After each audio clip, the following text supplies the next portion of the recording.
little bit too. So thanks very much. Can I first ask a question? Who plays video games in this room? All right, pretty good. People willing to admit it. So I'm going to talk today about games, but in a very different way than you might have heard before. My background is actually in the arts, not in the sciences, and certainly not in computer science or sociological research. I'm not going to be talking about games as rule-based systems or about software studies. I'm trained in visual culture and post-colonial studies, a kind of cultural studies approach. I'm interested in modeling the usefulness of cultural studies for the analysis and further development of games as powerful and influential forms of cultural representation, while taking into account the unique quality of playability that actually sets games apart from previous mass media forms. So games are so pervasive a form of mass culture that they occupy a position of increasing centrality in visual literacy for new generations. As a result of globalization, new forms of knowledge have entered into discussions of cultural production, including games, which are now mass culture comparable to cinema and television. This creates an increased demand for more informed, worldly, critical theorists and practitioners who are engaged with issues of representation and a culture signifying practices. There is no doubt that games are global in the sense that their presence is entangled with economic and cultural globalization. Certainly there is little sense of global ethical responsibility, though some notable examples do exist, and I can talk about them in the Q&A if you're interested.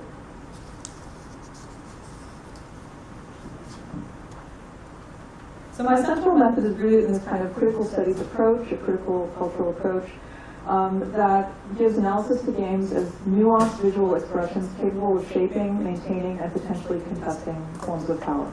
So cultural studies is about developing a criticality toward the goings-on of culture, about mobilizing the toolkit afforded by the rigorous development of post-colonial, global, and visual studies, as well as feminism and queer studies, illuminating the present and creating an intellectual and creative space in the service of shaping a better and more inclusive future. The contradiction that arises immediately, of course, and which you may think of, is that mass-produced games are largely about bottom-line economic outcomes. They are not routinely thought of as cultural production, and certainly have little connection to ethical instruction, except as indicators of something gone horribly wrong in society, and this is the typical refrain that goes on, right? That said, games are also representations and powerful machines for storytelling. So for those of you who are not familiar with current academic trends in game studies, this line of inquiry does not dominate at all. In fact, it is largely rejected in game studies circles, certainly not a part of industry discussion, and relegated to outlying areas that are supported by other established disciplines like theater, literature, cinema studies, and communications. One could say that to engage with games is not necessarily to access true stories, but it is generally more like interacting with the myths of a group whose access, agency, ability to wield the technology, and other assets allows them to communicate their wishes, fears, fantasies, even forms of identity politics through a form of interactive play.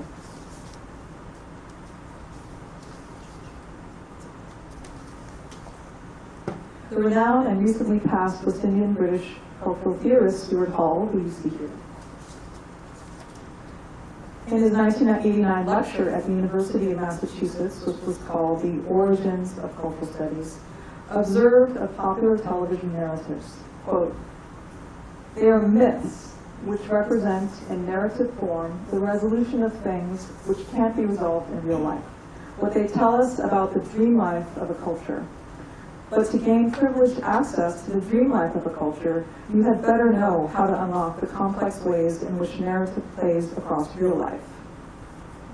So this is part of a larger project then about understanding that although games are not the same as film or popular television narrative, they are also not merely technical advancements, but operate as expressions of myths, the dream life of a culture. And while I venerate those who continue to make technical advances in games, who innovate on the quality of play possible, of computational expressiveness, my personal interest is in expanding the ways that we image our own possibilities, create empathetic connection, and seed ethical engagement through play and through sustaining ourselves in a text, in this case, an interactive text. Okay. So, a literary theorist and philosopher at Columbia University, Gayatri Spivak, who you see imaged here, was highly influenced by post-structural theory and is widely considered one of the founders of post-colonial theory. In her major defense of the arts and humanities during an intensely anti-aesthetic neoliberal moment, her book, which is entitled An Aesthetic Education in the Era of Globalization, Spivak points back to the transformational potential of literature. She describes it as a discipline that demands a reader be effectively sustained in the subjectivity of another by peering into their life, their stories, their ways of seeing things. In other words, it encourages a radical empathy for the other, for someone unlike yourself, perhaps radically unlike yourself, through a maintained connectedness to texts that give insight to their experiences. This book is very large and dense, and I won't endeavor to unpack it all here in the 20 minutes I have. But in a review of her 500-plus page collection of essays, Robert Azzarello summarizes her intervention in this way. He says, Spivak's contribution is her rethinking of the play drive, or Spieltrieb in the original German. For Schiller, as for Spivak, play shuttles between classical dualisms of rationality versus emotion, logos versus pathos. The training of the capacity to play and to play well for both Schiller and Spivak ought to be the core of an aesthetic education. For Schiller, play training will lead to the appreciation of true beauty and thus the experience of true freedom, the two understood always in terms of Platonic ideals. For Spivak, by contrast, who takes a much more political approach, play training will also show us as teachers and students how to learn to live with the double binds of the contemporary world by playing them. So some of you might be aghast at my invocation of such an eminent scholar in relation to this conversation. Now see that there is some sense in bringing the post-colonial ethical interventions of the philosopher Spivak to bear upon games. With their technological origins and military simulation, what better play training is there than these games, actually?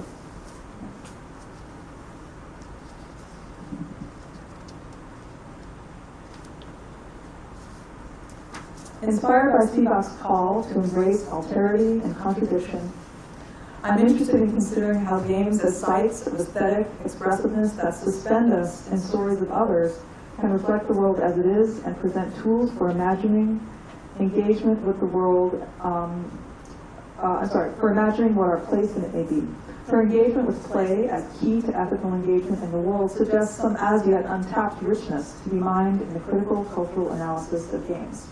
So, to be honest, games may not yet have really achieved the ability to truly suspend yourself in another's text, as Spivak would put it, in that form of ethical impulse training, as she talks about. But they're not far off, actually, and depending upon the ability of the player to immerse themselves and have some sort of critical engagement, some kind of agency in working with the game, I argue that this play training is actually possible already. So what solutions can we actually glean from Spivak's text, which is so dense and filled with possibility?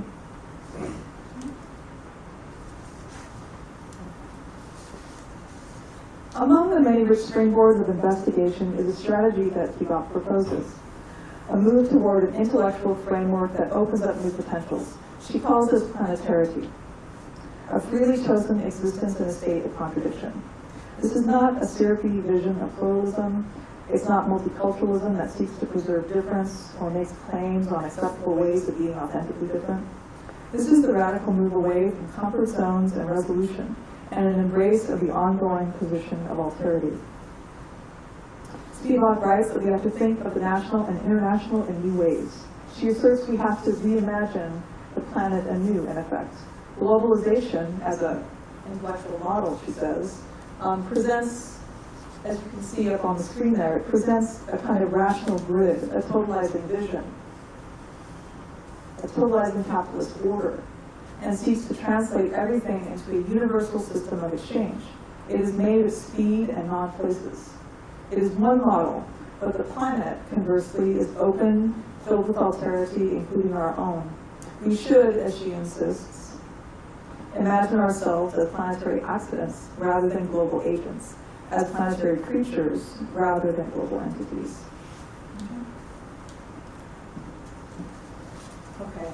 So as an example of planetary, she uses, rather than the grid, which I showed you before, this kind of global block grid, this more sort of squished oblong form, this a globe that's not maintaining its shape in a sense that each section of it has its own individual sense of identity. Okay, so this is Anish Kapoor, by the way, his piece Memory, which is a 2008 work made out of steel. So this kind of reimagining of subjectivity evades what has become the overbearing drive of globalization. So it kind of frees the imagination from constantly creating binaries in the forms of, we could discuss, masters and slaves, oppressors and oppressed, users and used.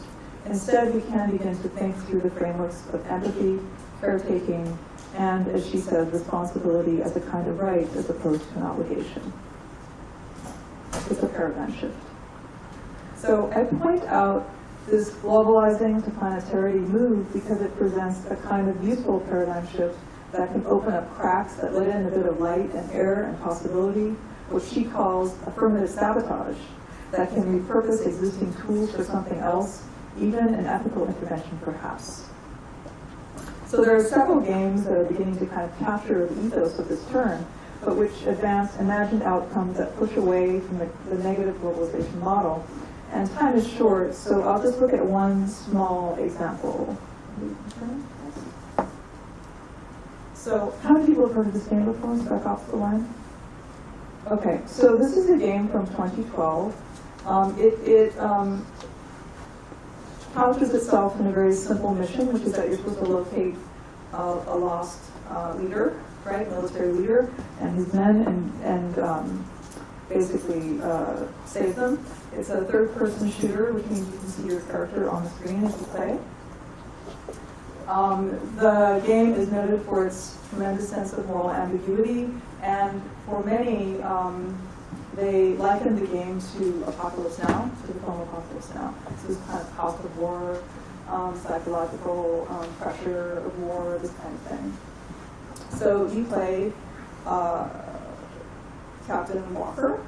You are to find John Conrad, the Army Colonel, and rescue him and his men from Dubai. This is a parallel universe, Dubai, in which mega sandstorms and domestic conflicts have battered the city, completely covering it, with sand. You are to find him and his survivors and radio for evacuation. So along with operators Adams and Lugo, you explore the ruins in search of the source of the distress signal. Okay? So this is what space looks like.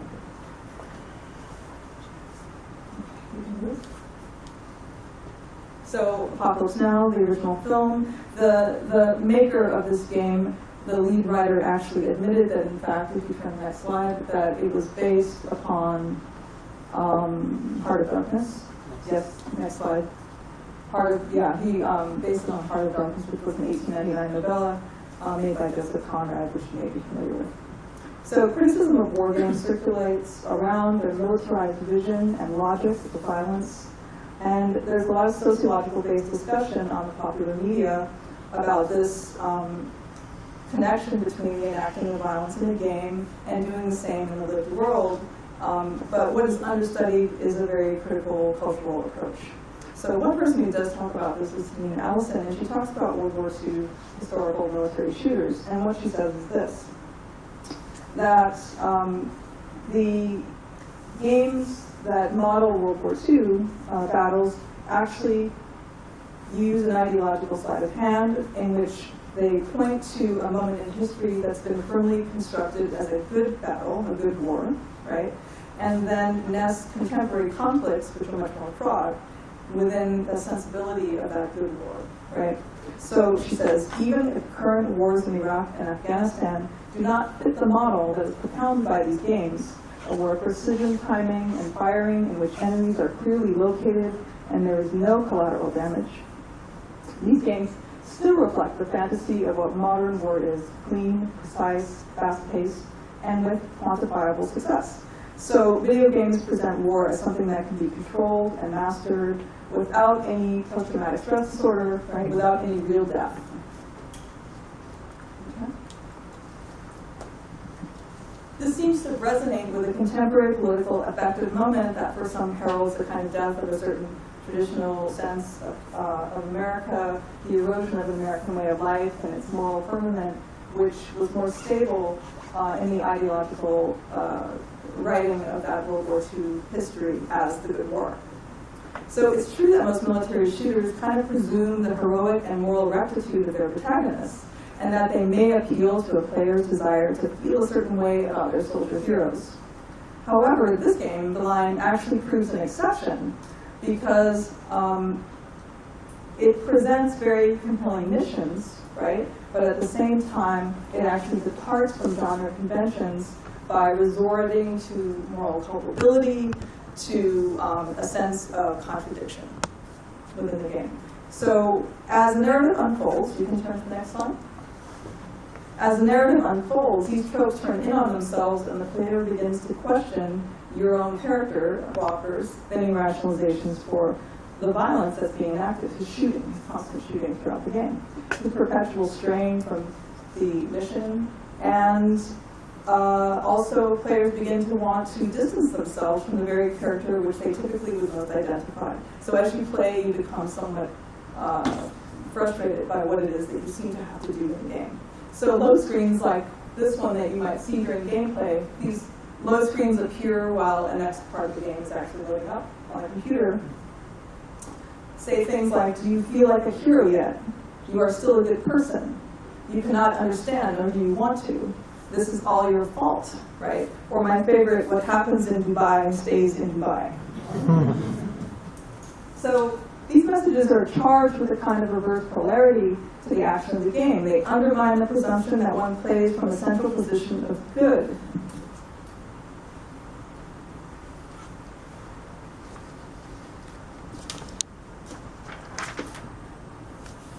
They undermine the hero of the narrative, particularly the lattermost phrase that makes reference to a popular advertising slogan, right? What happens in Vegas stays in Vegas, which suggests letting go of one's inhibitions in the sequestered zone, the party zone of Sin City, right? In this case, the game's fictive Dubai is not one of pleasure, but this kind of orgy of violence that is to remain behind, which configures the central figure as a kind of villain. Next slide. So this is an interior of a nightclub, right? It's going to be purposed as a battle zone. Players and game critics alike conveyed a marked affective response to the murky moral scenarios presented. A flurry of reviews focused on how the game made reviewers feel. This is very unusual. This likely attested to the potency of the narrative and aesthetic elements that encouraged rumination on the cost of military violence and framed Captain Walker, your character's treacherous journey, as stingingly tragic.